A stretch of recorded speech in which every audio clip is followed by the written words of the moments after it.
selamat datang di podcast Generasi Tangguh. Tempatnya di mana anak muda ngobrolin hal-hal nih yang deket banget sama kehidupan sehari-hari, tapi juga penting buat masyarakat. Nah, kenalin, aku Denny. Di sini aku nggak sendirian nih teman-teman. Aku udah datang sama kakak-kakak yang keren-keren ya. Coba kakak-kakak kenalin dirinya tuh masing-masing kak. Oke, dari saya, perkenalkan nama saya Muhammad Faisal Ikam.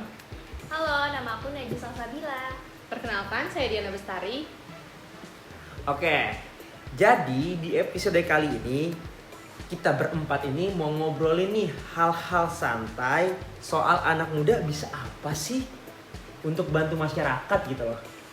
Tapi fokusnya ke hal-hal yang sederhana dan nyata kayak belajar bareng warga, terus bantu komunitas, atau hal-hal kecil yang sering diremehin padahal dampaknya besar banget. Yuk kita mulai. Yuk. Faisal, menurut kamu nih ya, sekarang ini masyarakat tuh lagi hadapi tantangan apa sih? Sebenarnya banyak sih Dan yang terjadi dalam masyarakat ini, tapi tuh menurut saya yang paling kerasa tuh ininya sih soal ekonomi. Jadi di lingkungan kita sekarang nih banyak banget nih yang udah kehilangan kerja, apalagi kan di masa sekarang tuh harga kebutuhan makin naik ya Dan ya. Setelah itu belum lagi pendidikan yang paling nggak bisa diakses semua orang gitu. Tapi ya di samping permasalahan ini semua ada juga sih sisi positifnya. Jadi orang-orang mulai kreatif, kayak mereka bikin usaha-usaha kecil, terus sering bantu-bantu tetangga juga, dan mulai belajar bareng juga nih lewat komunitas-komunitas yang ada di masyarakat kita gitu, di lingkungan kita. Iya sih bener banget, aku juga sering banget ngeliat komunitas-komunitas sekarang udah berkembang UMKM-nya kan teman-teman.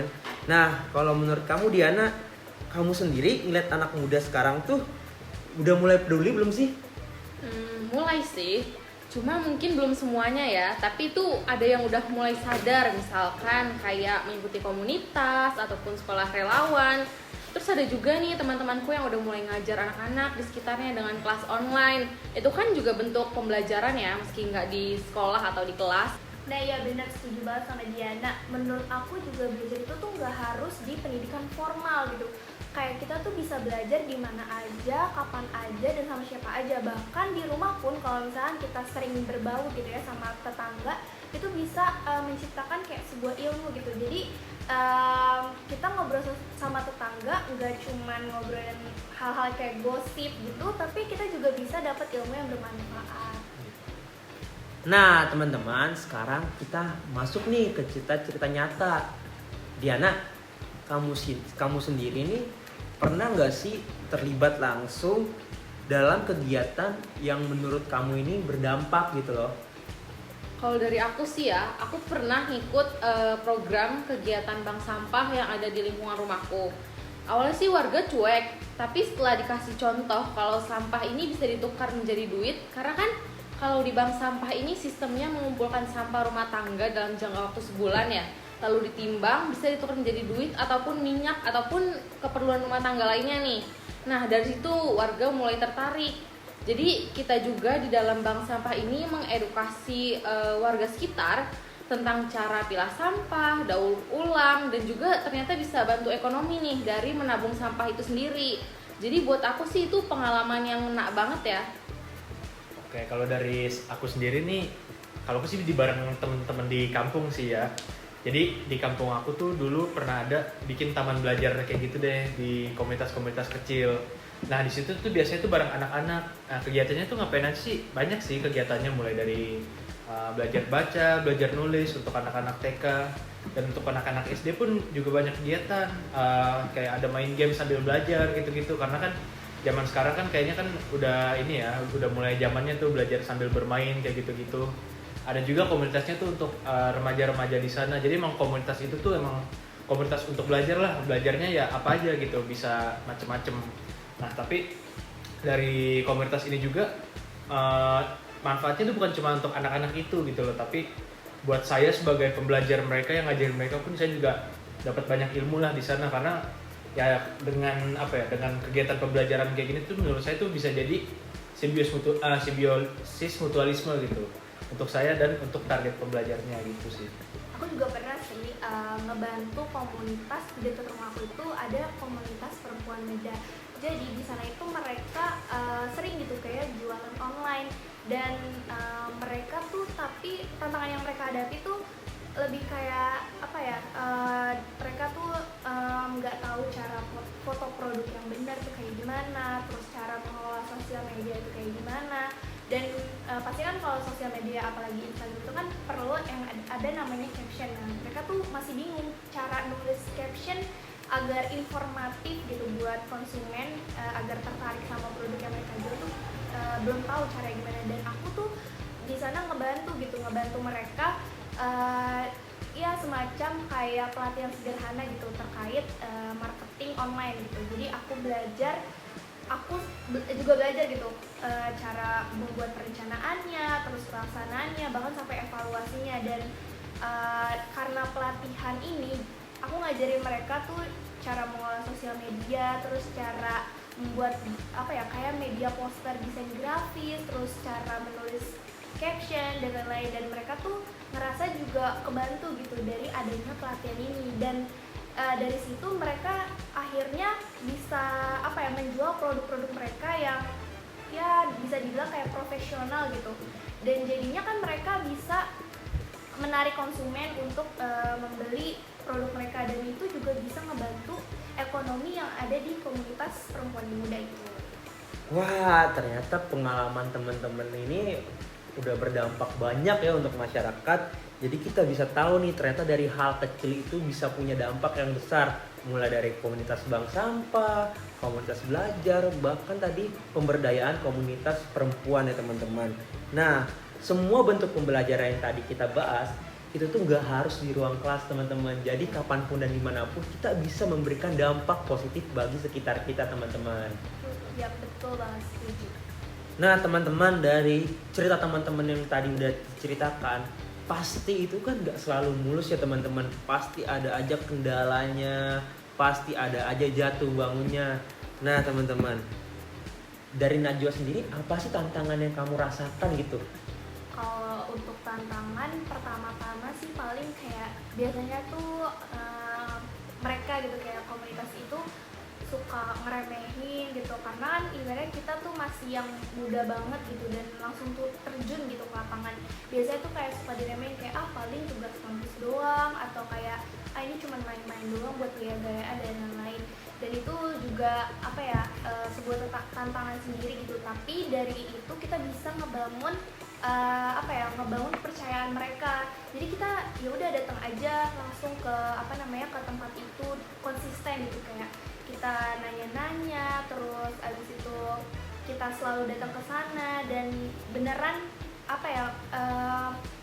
beneran kayak ngelaksanain sesuatu gitu yang berdampak bagi komunitas itu, yang bermanfaat bagi komunitas itu.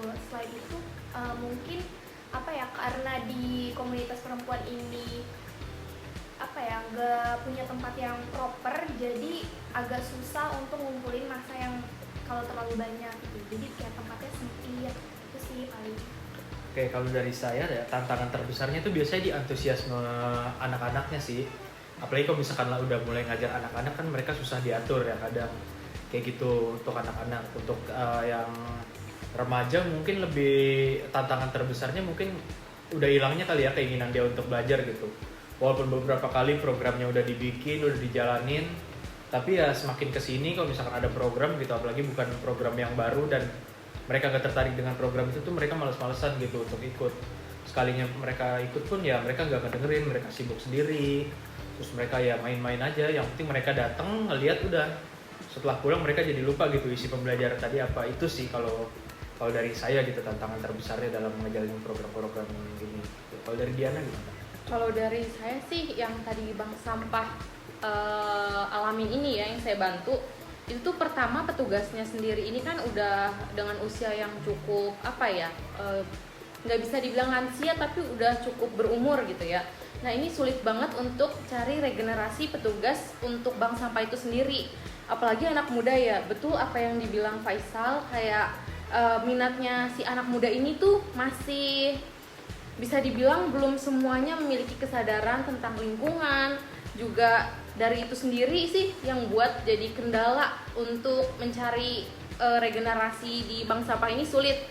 Udah gitu selain itu ada dari warganya itu sendiri, dimana kita tuh sudah mengedukasi tentang pemilahan sampah, tapi warga itu sendiri kadang yang dari rumah berbondong-bondong bawa sampahnya ini yang keadaan tercampur nih, entah yang plastik, yang organik, anorganik, kaleng dan lain-lain. Itu sih yang masih menjadi tantangan karena dari awal udah diedukasi tapi belum sepenuhnya warga memiliki kesadaran untuk pemilahan sampah tersebut. Itu sih.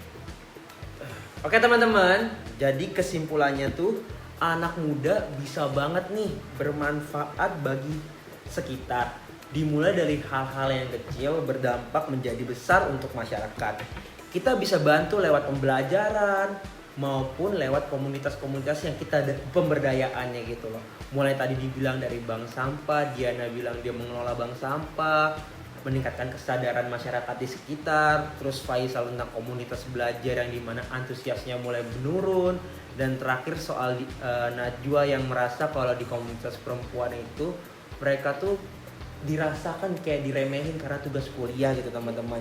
Jadi kita nggak perlu muluk-muluk nih, mulai aja dari sekitar kita, nanti juga masyarakat yang ngelihat kita tuh bakal ikut tergerak supaya program yang kita kasih itu bisa berdampak kecil, menengah, bahkan nanti bisa yang mendapat yang besar gitu loh teman-teman.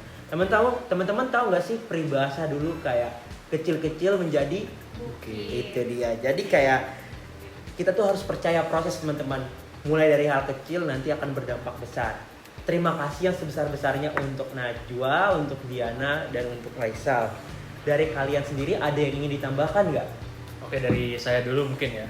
Mungkin dari permasalahan yang udah tadi saya sebutin, solusinya tuh ini untuk teman-teman yang nonton juga ya sekalian ya.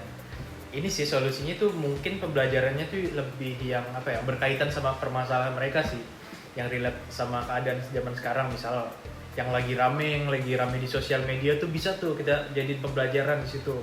Karena kalau misalkan menurut saya, apalagi remaja gitu dikasih pembelajaran yang sama sekali mereka gak ngerti, yang sama sekali mereka gak relate dengan keadaan itu tuh pasti mereka cepat bosennya gitu ketika belajar. Nah makanya solusi dari saya buat program ini tetap berjalan, tetap antusiasmenya tetap banyak yang mau ikut, ya itu tadi permasalahan yang diadain di komunitas belajar ini tuh yang sesuai dengan kebutuhan mereka gitu. Kalau dari yang lain? Ya bener sih, dari masalah dan juga kita juga harus cari tahu tentang kebutuhan mereka itu apa gitu.